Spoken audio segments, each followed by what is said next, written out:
clap, clap, clap, clap, clap. As our dear brothers and sisters sit. All right. Now I can see that the place is almost full, so we would continue with the next session. We will listen to a message from one of our dear and cherished speakers. He will talk to us about unleashing the transformative power of the child worker. And to do us this honors is our dear daddy, Reverend Dr. Kwabena Opuni-Frimpong is the Chief Executive Officer of Alliance for Christian Advocacy Africa and has served as a lecturer in African Christianity at the Department of Religious Studies, Kwame Nkrumah University of Science and Technology, since 2005, and a minister of the Presbyterian Church of Ghana since 1991. He was a former General Secretary of the Christian Council of Ghana. Reverend Opuni-Frimpong holds a Bachelor of Arts degree in Political Science and Study of Religions from University of Ghana, Legon, Master of Theology in Christian Education from Union Theological Seminary and Presbyterian School of Christian Education, Richmond, Virginia, USA, and a Doctor of Philosophy in African Christianity from Akrofi Chrysler Institute, Ekropon, Ekuapem, Ghana. His areas of specialization are African Christianity, Public Theology, African Indigenous Knowledge Systems, and the Christian Faith. His research interests are the Christian faith and Akan culture, Christian theology and socio-political issues in Ghana, Akan traditional patterns of learning and formative patterns of Akan traditional leaders.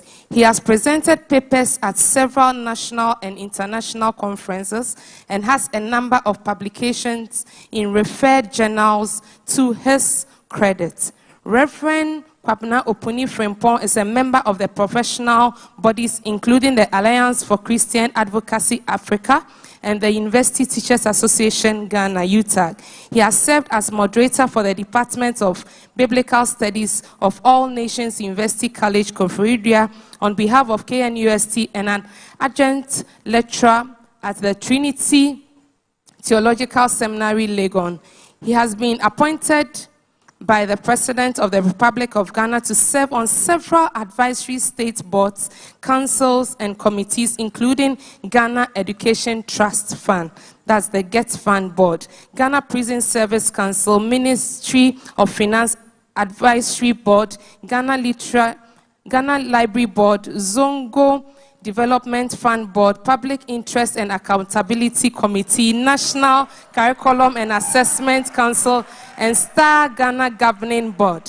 Reverend Dr. Opuni-Frimpong has proven himself as a visionary leader with a heart of prophetic pastor who has provided exemplary leadership in his ministry with the PCJ, CCJ, and other Christian organizations. At the same time, he has been a theologian and scholar who has not only been a good teacher, but also understands what it means to invest in the younger generation of Africa. Reverend Dr. Kwabena Opuni-Frimpong is married to Mrs. Abigail Opuni-Frimpong with 5 adult children and 4 grandchildren. So, with a sounding applause, let's welcome our speaker for this morning, Reverend Dr. Kwabena Opuni-Frimpong. Reverend Dr. Kwabena Opuni-Frimpong. Yes. Some of the things I'm hearing definitely might have come from my Vice Chancellor. Prof, I'm so grateful for the opportunity to be here.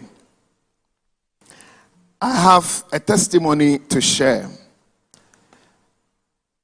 My testimony is not to attract your sympathy, but for us to know that God has something for us in this meeting. When Prof called me to be part of this conference, I knew that I would be far away in Techiman to address a conference. So I should have said, Prof, I'm sorry. But he's my former vice chancellor. And once a vice chancellor, always a vice chancellor. And so I said, yes, sir. Yesterday around 4, thereabout, I was still at Techiman, trying to rush from Techiman through Kumasi to Accra to be here. Now, the effort to just rush through, I was nearly crushed by a truck. That's why I said, I'm not saying this for your sympathy. But I'm asking myself why, Lord, I've been able to make this. And the affirmation I have is this meeting is serving like the prophetic utterance that came at the beginning of this morning's session on the seed, that God has something for us. So for some of us to be part of this conference, it is just the doing of the Lord. Do you understand? And so don't take anything for granted. So, sir, I'm so grateful to be part of this, and I thank the good Lord for the mighty deliverance that he has given to me. Unleashing, and my friends who have the slides, if you can feature the slides more. Unleashing the transformative power of the child worker. Prof, this is what I'll be doing. I will give biblical basis of the teaching ministry, or what we call Christian education. What it means is this ministry is a branch of Christian education or the teaching ministry. And so I'll touch on theology of children ministry.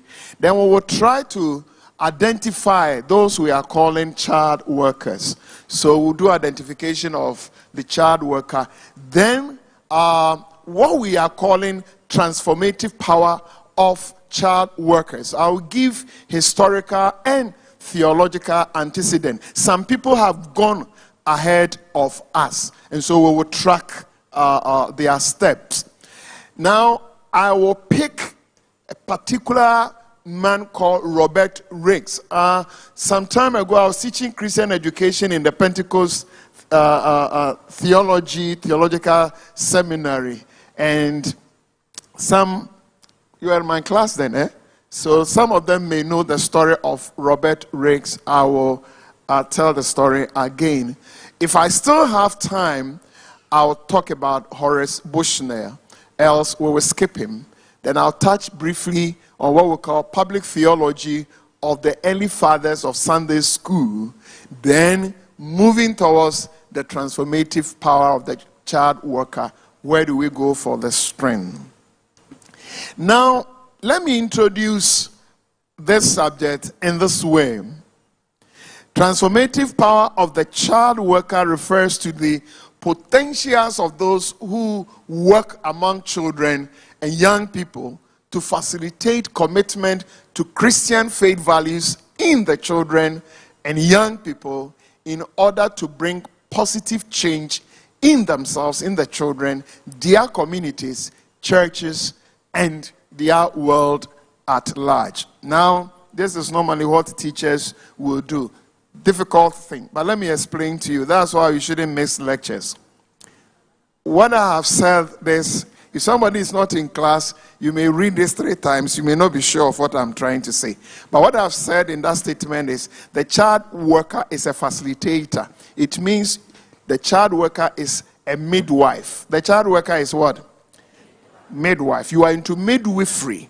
You are not pregnant. You don't have the baby in your womb. That child sitting in front of you, that young person, is pregnant. And you, as the child worker, you are facilitating a process to bring out what is already existing in the child. that the child is able to produce what he or she is supposed to produce. Now that process is what we are talking about. How the child worker must function as a midwife, as a facilitator. So that statement there, that's all that I'm trying to say. Are you okay? So I'm saying you are a midwife and you must facilitate delivery of babies, ideas, wisdom, power, gifts that exist in children. Are we together? Now, I have said earlier on that children ministry is a branch of Christian education ministry, or what do we call the teaching ministry. And the teaching ministry of the church is a divine mandate. It's not like one chairman or apostle woke up one morning and said, let's have children ministry. It is a divine call. It is a divine mandate, something that Bible or the Lord wants us to do. Now, if you read Exodus 16, verse 32 and up to 36, you realize that when the Lord fed his people with manna, it is not Moses who ordered. It is God who instructed that Moses should pick pieces of the manna, take an omer of manna and keep it for the generations to come, so they can see the bread I gave you to eat in the wilderness when I brought you out. So God is the one who instructed preservation of manna for the next generation, for teaching, for education. So as far back as the Old Testament experience, Exodus, God instructed pieces of the manna to be kept to educate the unborn generations, to teach those who will come after us must know the story about the manna. Then when they cross the river, Joshua 4, 2-3, again it is God who instructed that they should pick stones from the bed of the river and build a monument. Choose, when the nation, this is instruction to Joshua, choose 12 men from among the people, one from each tribe, and tell them to take up 12 stones from the middle of the Jordan, from right where the priests are standing, and carry them over with you and put them down at the place where you stay tonight. And the instruction was, build a memorial, and one day when your children ask you, what is this? Then you use that to educate, to teach. So you go to Joshua and instruction was given. You find that in Deuteronomy 4, 9, 7, and 9 to 10, and many more, that instructions were given to parents to teach. The Great Commission, our Lord Jesus instructed us to teach. Now, Paul tells us a wonderful story. There's something Paul called genuine faith. Genuine faith. He was talking about Timothy. And this is Paul. When I recall to remembrance the genuine faith that is in you, which dwell first in your grandmother Lois and your mother Eunice, and I'm persuaded is also in you. What it means is that Timothy had a genuine faith, but Paul is saying there had been an effort, a facilitation. Somebody transferred the faith from your grandmother, and that genuine faith moved from your grandmother to your mother, and then it reached you. Do you understand? Now, that process will not just happen if there was not somebody who was consciously making sure that the faith moves from grandmother to mother to the son. So you find more of such in Scripture. Now, for those of us in Christian education, I don't want to try to give a definition, but there are concepts that we use to explain the teaching ministry, what we all do. And one is Christian information. That when you want to do what Lois Eunice have done, number one, you need Christian information. And Christian information is the whole Bible, New Testament, Old Testament, history, traditions, contemporary issues. You put all of them together as Christian information. Now let me tell a story and let me find out how many of you have heard that story before. They said that when Noah built the ark, some people eased themselves into the ark. Then God caused some skin diseases and somebody fell into it. He washed himself and he was fine. So all the people in the town threw themselves into their own feces, and that's how they cleaned the ark. How many of you have ever heard this story? How many, oh look at them. How many of you have ever told this story? How many of you have ever told that story? How many of, oh, you have done it before. How many of you have ever read this story from the Bible? You've read that? That story is from Quran. It's a Quranic story. It's not in the Bible.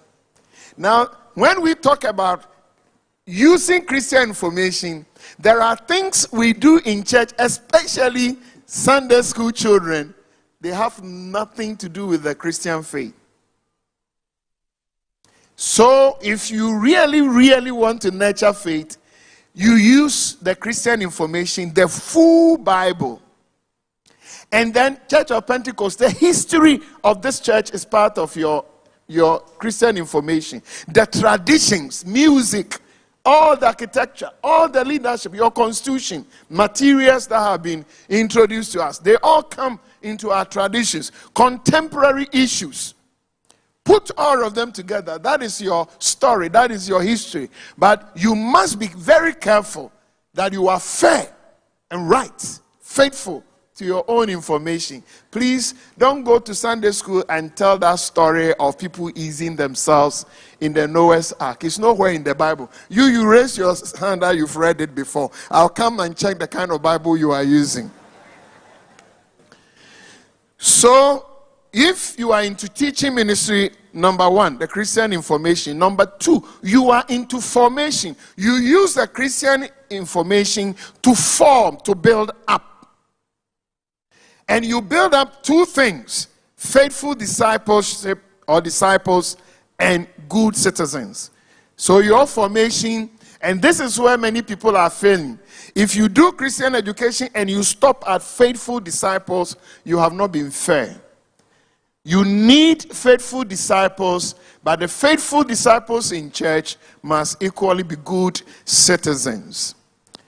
And in the process, you are looking for transformation. And the transformation is individual transformation that leads to community transformation, and it is ongoing effort. So there's reformation. So in Christian education, we play with concept, Christian information that bring formation, that lead us into transformation, which keeps going, and that is the reformation. But that is not what morning. So let me skip some of these things. But maybe, who knows, if in future we will need to do more in the area of Christian education, we will help. But let me go to history. And yes. I brought in the Christian education bit because we are into that domain. But that is not our focus for this session. Beloved, if you want to facilitate transformation in any area of the church, your theology is your Christian understanding, must be right. If you do anything, whether church architecture, church finance, you see, there was a time that the church needed money. And because the church needed money, and not your church, Church of Pentecost, but another church, they built a theology that come to church and give money. Those days they were dealing with coins. Now, as soon as your money drops into the offering bowl and it makes the sound konkrong, your mother, your father, your grandfather, grandmother, who died so many years, as soon as you give offering, their souls will move straight from hell and they will go to heaven. How many of you have heard this before? You haven't heard this story before. That is why people like Martin Luther King wrote, not Martin Luther, but Martin Luther, not Martin Luther King. Martin Luther King was a Baptist minister in the U.S. But Martin Luther, who initiated the Reformation, if you have Catholic friends, still keep them. Don't fight them. But there was a time, that was what the Catholic Church was teaching. As if to say, one could buy your salvation. You can pay to be in heaven.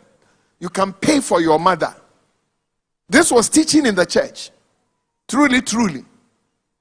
You see, so if you look at Christian history, we've made so many mistakes. Churches, I don't ask for Church of Pentecost, we've never made mistakes. Please.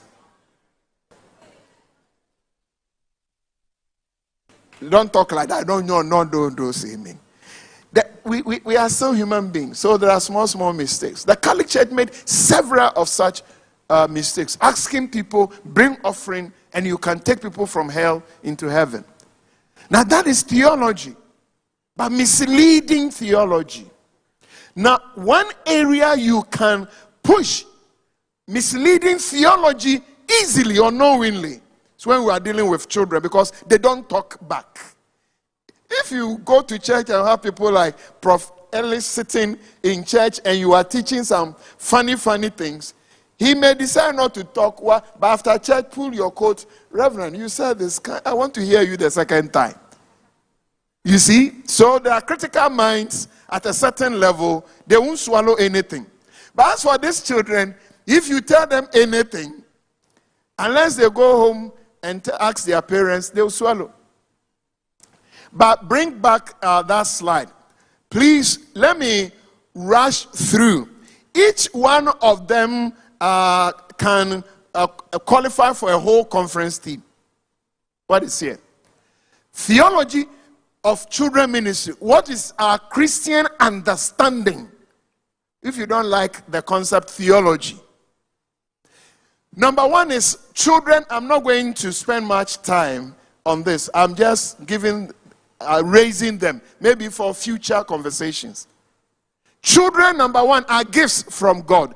Even if they were born out of whatever, even if their conception was accidental, children are still gifts from God. Do you understand?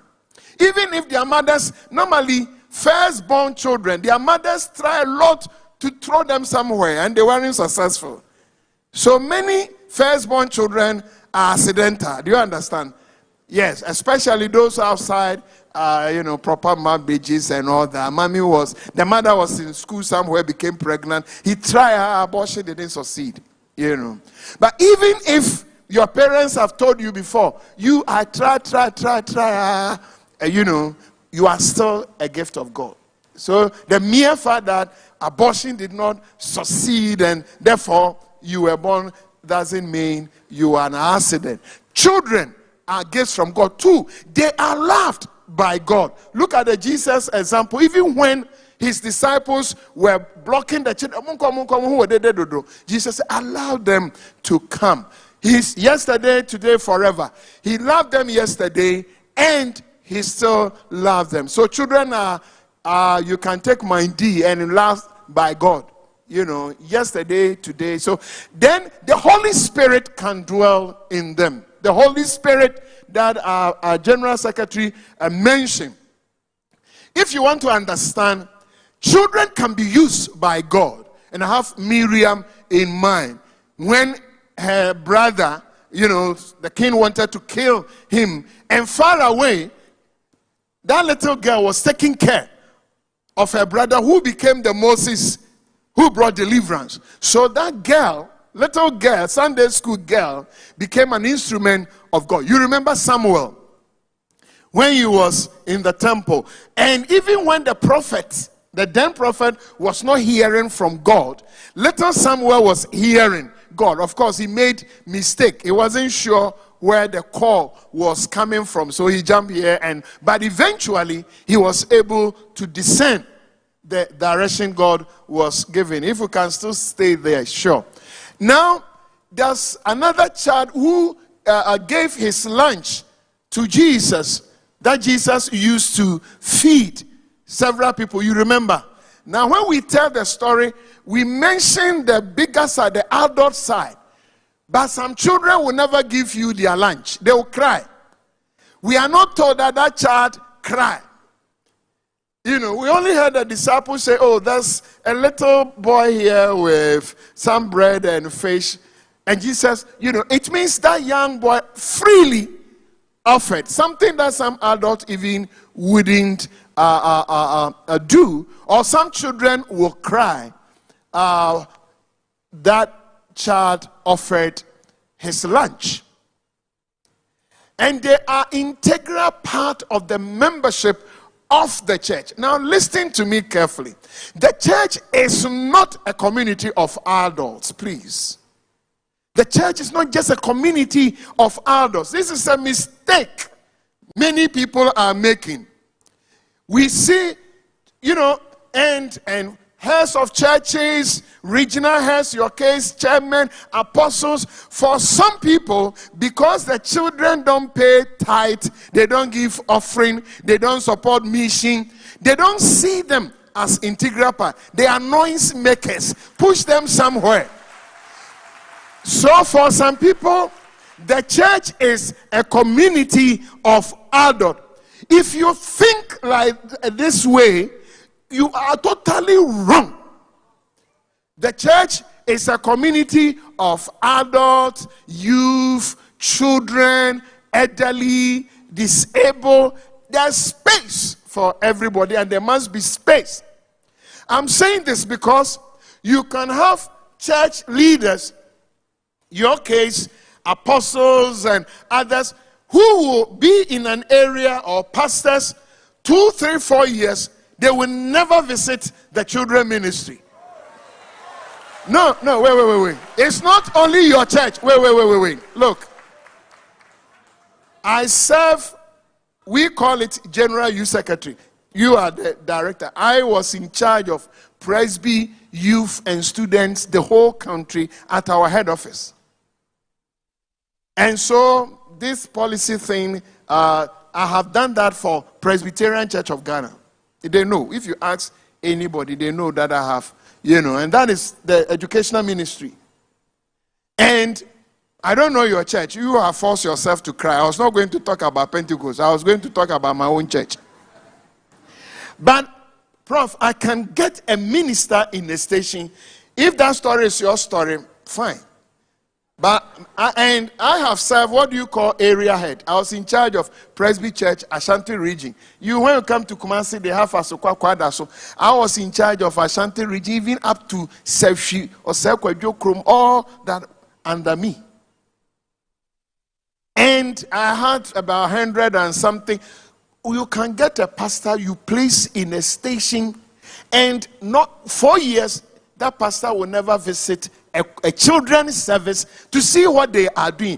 And Presbytery chairperson, your area has, can go around visiting, and they will not even pray. They won't even pray for the children. Because for such people, the church is adults. They are not here. But when you go, help them to understand that the church is not a community of adults. Okay. I said I'm talking about my own church, so I'm not talking about your church. Let's move on. Please, at this stage, bring the slides. Like all sinners, we are still discussing theology of children ministry. Like all sinners, children can be accepted, forgiven, converted, and transformed. When you are into this area, you are not dealing with a bunch of noise makers, but you are dealing with people who are like all of us sinners. They can be accepted by God, they can be forgiven, they can be converted, transformed. They can be targets of the enemy also. Children. We see, when we talk about spiritual warfare, we think about ourselves, pastors, but children can equally be targets of the enemy. If you want to understand, and they can be misused and abused. You remember the story of Moses. When he was born, the king wanted to kill him. Moses was a target of Pharaoh to kill innocent child who didn't understand this. Let my people go, that Israel was crying for. He was a little boy that was coming to lead Israel out of slavery. But at that tender age, the king wanted to kill him. You remember that of Jesus, that they had to, he became a refugee in Africa. You know. And children can be abused. You remember that girl who danced before a king and his guests. And then the father made a request. Ask whatever you want. It shall be given. Then the mother of that girl, go and tell your daddy, the king. You remember that request? That you should ask for what? Children can be abused. That girl was so innocent. That girl might not even been able to withstand that head, you know. But that was a mother abusing. Children can be abused by teachers, by drivers, by house helps, even security people who are supposed to protect them. Children can be, and you, the Sunday school teacher, worker, can equally abuse and misuse them. Those people did not attend this conference.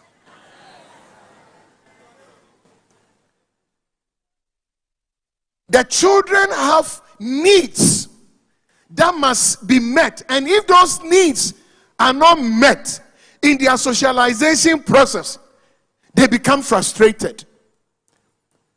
Children have needs. One, they have emotional needs. If they are loved, they know they are loved. They cannot fight back. But if they are not needed, they know, mommy, daddy, you don't need me. Children have emotional needs. They have educational needs.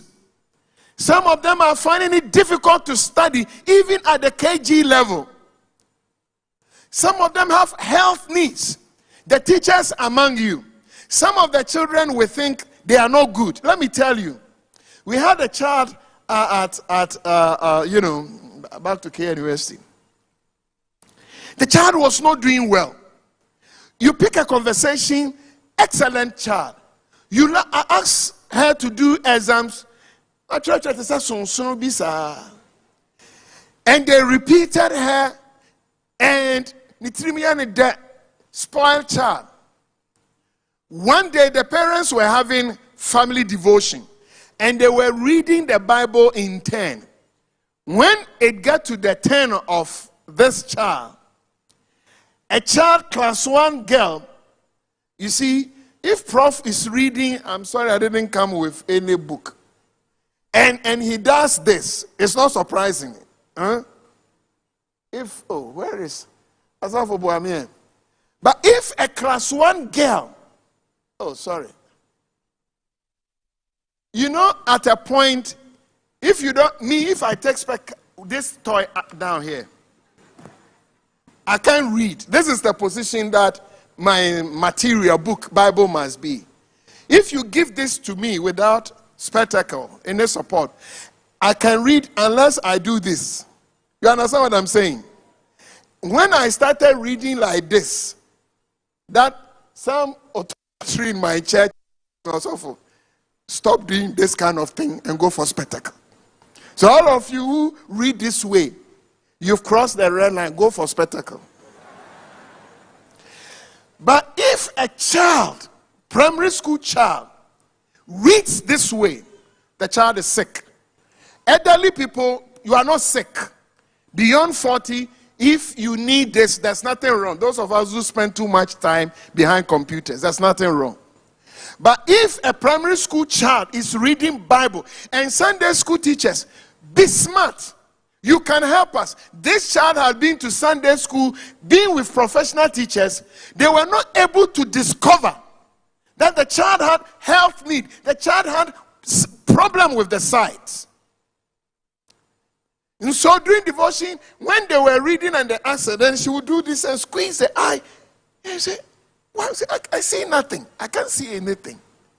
Quickly, they sent her to optometry.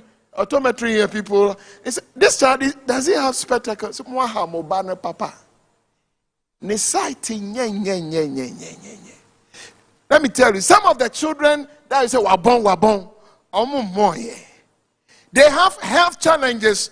Parents are not aware. The teachers are not aware.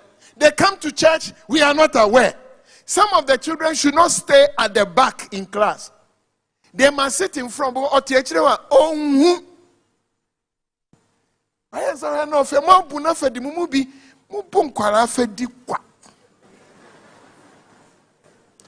Teachers teach the way they were taught. Let me ask you a question. Some homes, when you cry, a child cries, they say, honey, stop. Stop. If you don't stop, they give you chocolate. The more you cry, they increase chocolate. Some home, when you start crying, they say, stop. I say, stop. If you don't stop, the third stop. Now, all of you who receive chocolate for stop, raise your hand. Growing up, crying, you receive chocolate, sweet for crap. Stop crying. If you don't, chocolate, raise your hand. The next one, I won't ask you, Prof, look at your people. The second one, I won't ask you.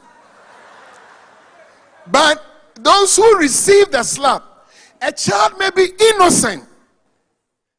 Even in child upbringing, the child is innocent, but we still beat them. Because the thinking is, so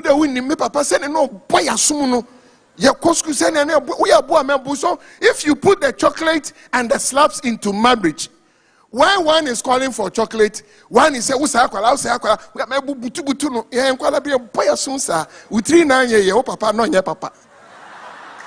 oh yeah. Children have needs. If you are not able to diagnose it properly, you end up traumatizing. Who was sin?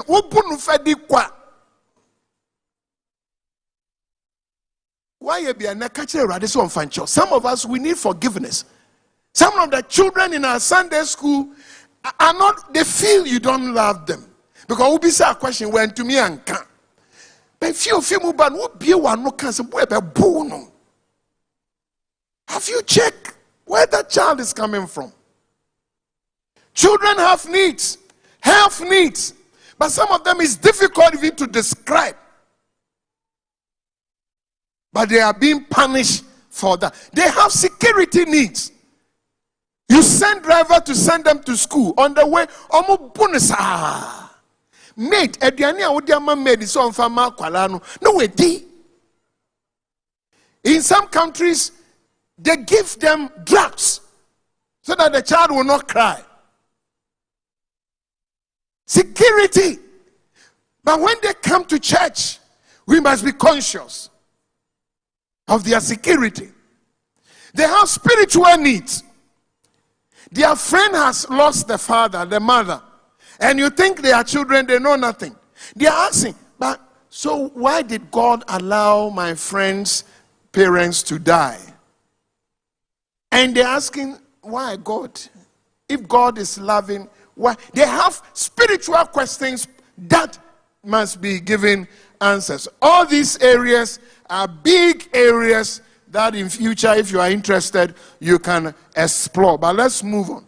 They are the wealth. Now look at the words. They are not the same. Brother, bring this.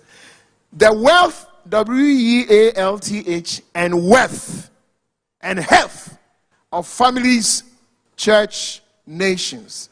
Your wealth, substance, quality. If Church of Pentecost, the next 100 years, will be a strong church, will be a healthy church, all these facilities here, in the next 100 years, how many of us will still be here? Beyond 100 years.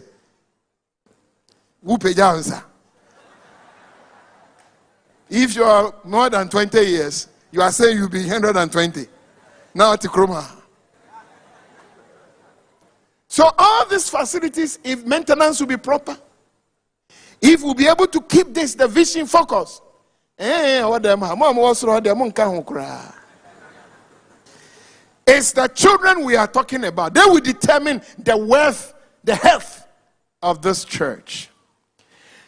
They are the hopes and foundations of future families, churches, and nations. But let us leave there.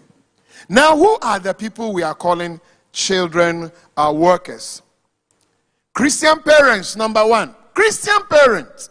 If you are talking about church workers, number one, it's not Sunday school teachers. Never give yourself impression. You are not the number one. The number one child worker must be those who brought that child to this life. Parents. If you are talking about Bible, those who must nurture the responsibility to raise children. Number one, parents. Two, pastors. And that's why I said earlier on, when we induct pastors, somebody must remind them that we are not inducting them for adult services, but we are inducting them for the total ministry, including children. And guest preachers, people we invite to our churches, they come whether we are doing convention, revival. As soon as you bring them in, all that they have is the adult. They forget that we have children. We won't visit them. Even prayer, we will not pray for them. I must know something. My time. There. Okay. Prof, I've read this. Just give me the same as he has given to me.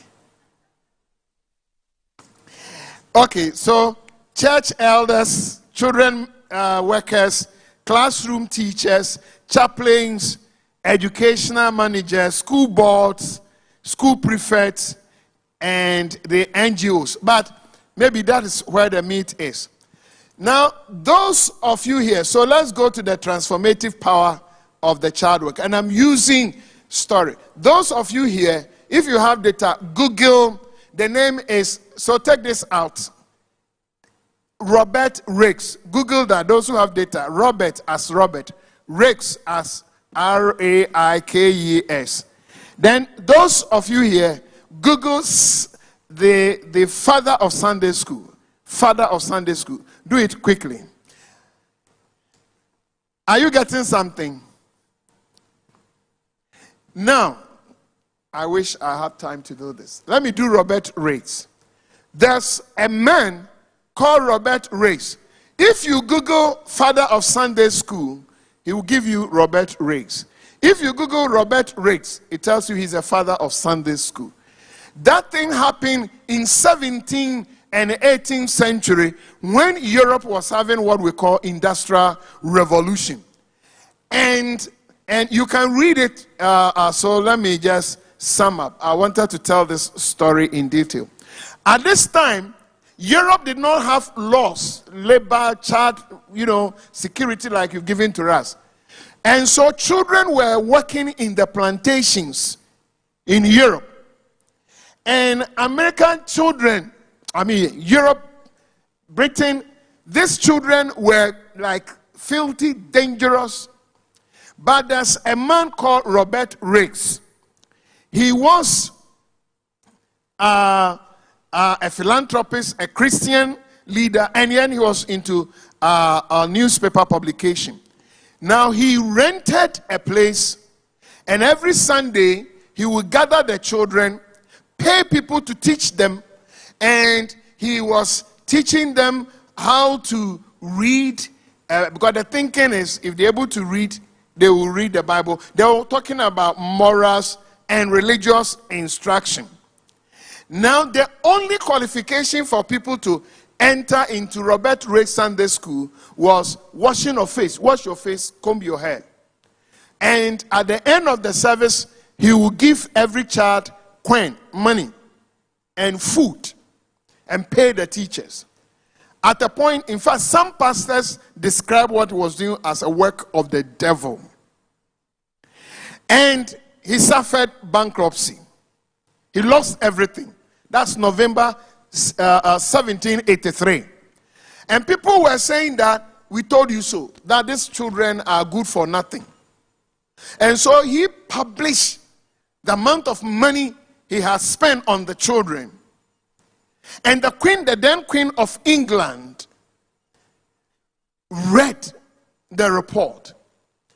At that time, the churches in Europe had nothing like what we are calling Sunday school today. They didn't.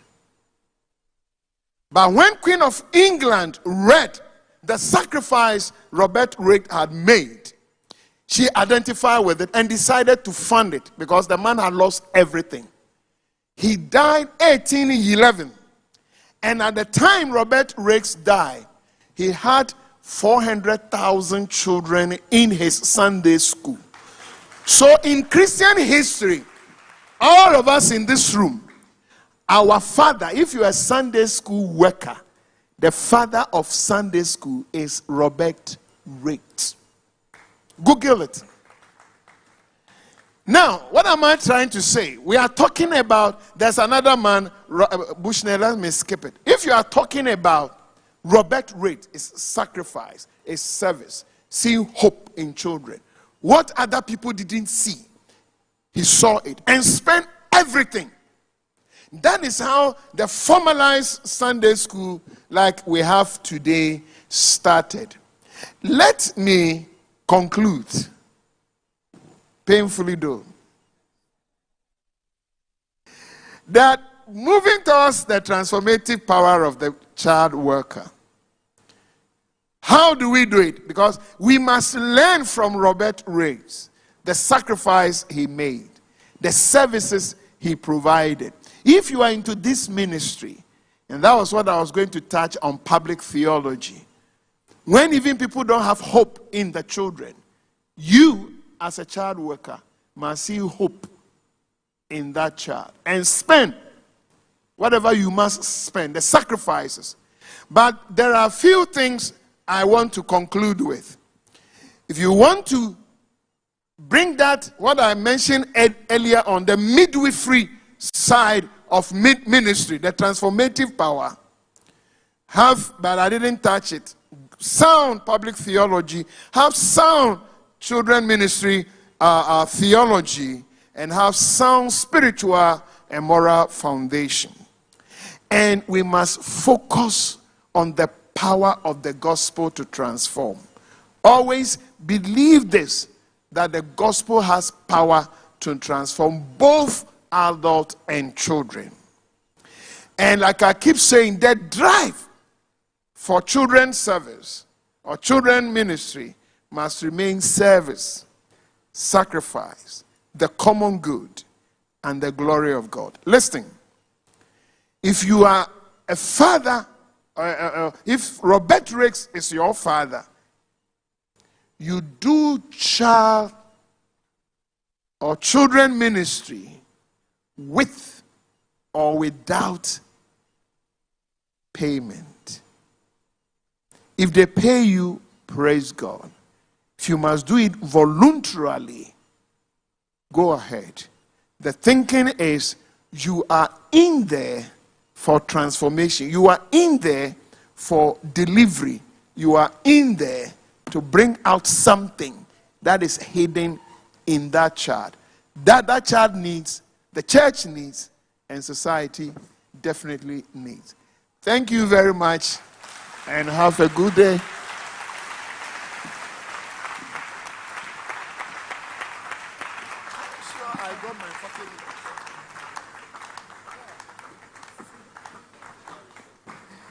Keep clapping to the glory of God.